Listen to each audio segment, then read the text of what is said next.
तो मैं हूं वास्को द गामा और मेरी भूख मुझे भारत तक ले आई। यूरोप का उबला, बासी और बेस्वाद मांस खाकर मैं तंग आ चुका था। हर निवाला जैसे सजा बन गया था। और फिर मैंने कदम बढ़ाया उस देश की तरफ जहां पहुंचना हर यूरोपियन का सपना था। इसलिए इस कहानी को अंत तक देखिए, क्योंकि ये सिर्फ एक यात्रा नहीं बल्कि इतिहास का वो मोड़ है जिसने पूरी दुनिया को बदल दिया। कल्पना कीजिए, 15वीं शताब्दी का यूरोप, चारों तरफ बर्फ, हड्डियां जमा देने वाली ठंड और खाने की मेज पर रखा हुआ नमक में लिपटा सूखा मांस। न स्वाद न खुशबू, बस जीने की मजबूरी। लेकिन इस नीरस दुनिया में एक जादू था, मसाले। काली मिर्च, लौंग, दालचीनी और इलायची। ये सिर्फ स्वाद नहीं बल्कि सोने के बराबर कीमती थे। समस्या ये थी कि ये यूरोप में उगते नहीं थे बल्कि एक रहस्यमयी और दूरस्थ देश से आते थे, भारत, जो उस समय दुनिया का सबसे समृद्ध व्यापारिक केंद्र था। सदियों से अरब व्यापारी इस रास्ते पर कब्जा जमाए बैठे थे। वे भारत से मसाले सस्ते में खरीदते और यूरोप में उन्हें सोने के दाम बेचते। यूरोपियनों के लिए वे एक ऐसे दरबान बन चुके थे जो कहते थे, या तो हमारी कीमत दो या सड़ा हुआ मांस खाओ। इससे यूरोप के राजा, खासकर स्पेन और पुर्तगाल, बौखला उठे।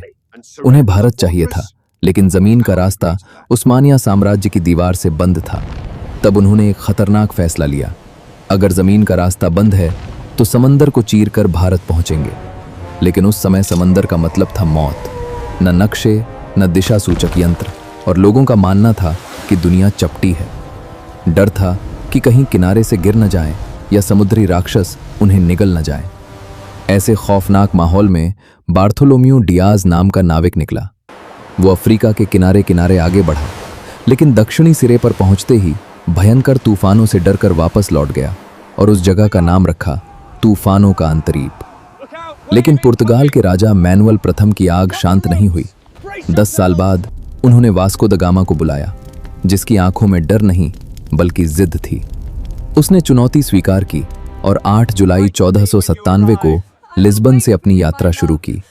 ये विदाई नहीं बल्कि मातम था, क्योंकि लोगों को यकीन था कि ये लोग कभी वापस नहीं आएंगे। अटलांटिक महासागर में कुछ समय तक सब ठीक रहा, लेकिन फिर भयंकर तूफान आया।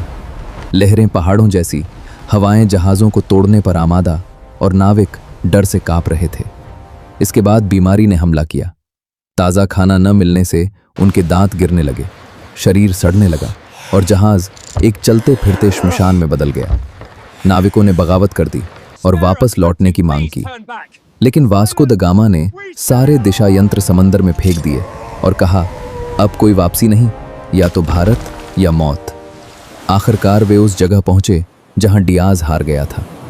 कई दिनों तक मौत से लड़ने के बाद तूफान शांत हुआ और वे हिंद महासागर में प्रवेश कर गए।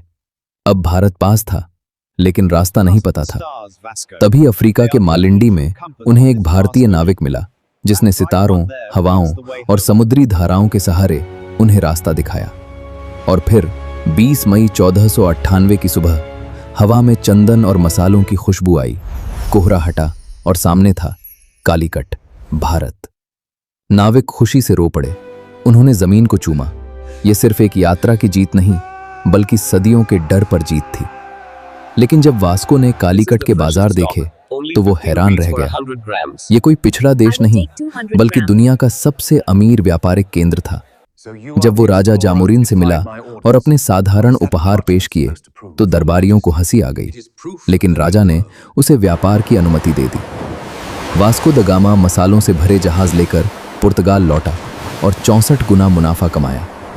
ये खबर पूरे यूरोप में फैल गई और हर देश भारत पहुंचने की होड़ में लग गया। लेकिन यहीं से एक काला अध्याय शुरू हुआ। व्यापार धीरे धीरे साम्राज्यवाद में बदल गया और भारत सदियों तक गुलामी में जकड़ गया। फिर भी भारत सिर्फ एक जमीन नहीं बल्कि एक आत्मा है जिसे कोई नहीं तोड़ सकता। 15 अगस्त 1947 को जब तिरंगा लहराया, दुनिया ने समझ लिया कि भारत को जीता नहीं जा सकता।